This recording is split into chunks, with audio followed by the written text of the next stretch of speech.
If you're a progressive, you already know that we are facing a battle on numerous fronts. So we're fighting for single-payer healthcare. We're fighting to protect net neutrality. We're speaking out against U.S. imperialism. We're speaking out against legalized bribery and money in politics. So there's so many issues, and we all care about issues, some issues more so than others, and it's really important that we just kind of take a moment to reflect on the issues that are most important to progressives. So what I decided to do was poll my Patreon patrons in order to ask them what issues are most important to them. And with 57 votes, single-payer healthcare was the most important issue to most of my viewers.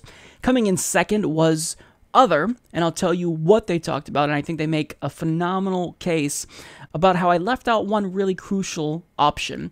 Now, we also have net neutrality with 26 votes, ending U.S. imperialism with another 26 votes, climate change mitigation with 29 votes, so that came in third place, a $15 minimum wage with 12 votes, criminal justice reform with 9 votes, student loan relief with 10 votes, rebuilding infrastructure with 5 votes, ending NAFTA with 3 votes, and 0 votes for Russia.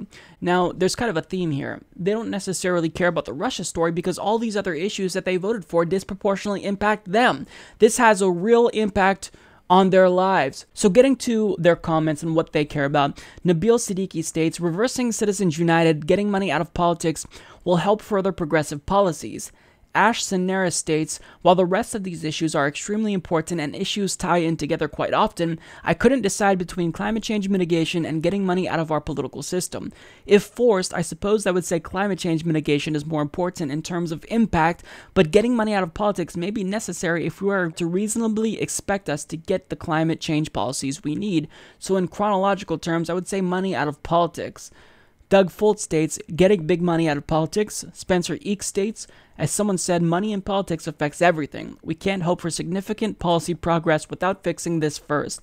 Nisha Patel states, climate change is our most dire problem. Money in politics is the root of all our problems. Net neutrality is the only way we will fix any of these problems. However, and I'm ashamed to admit this, stories about Trump effing up over and over again are stories I'm most likely to click on. Jeff states, basic income, something I left out that's also really important. Kay Patton states, I believe without net neutrality, we wouldn't be able to continue organizing and fighting for all the other issues that are so important for health and security of all people. Nancy Evans argues, as a senior citizen with an adult disabled child, saving Social Security and Medicare is a top priority. And we have Jean Hannigan, who says, wish you'd offered ranked choice voting for the list above. I have more than one choice, and ranked choice voting itself ought to be on the list, as should ending Citizens United. Yeah, so these are all really great comments and phenomenal feedback. If I could redo this poll, I would certainly include campaign finance reform as well as electoral reform, specifically ranked choice voting, because I think these are issues that are incredibly important. And really, I mean, these comments really identify the true issue here. It's money in politics. It is the root of all of our issues because all these other issues are such big problems because of money in politics. So we're not able to get single-payer healthcare because of all the money that's being flooded into our political system and how health insurance industry lobbyists and donors are buying off our politicians. So I mean, the comments here are really insightful, they're great, and really you could take money in politics and tie it to every single one of these issues. So I think that this was a really fascinating poll, and I totally agree with the outcome. I think I would probably rank all these issues the same way, and I certainly agree with the comments. So yeah, great insight from all of our Patreon patrons. Support this podcast by joining the independent progressive media revolution today at humanistreport.com.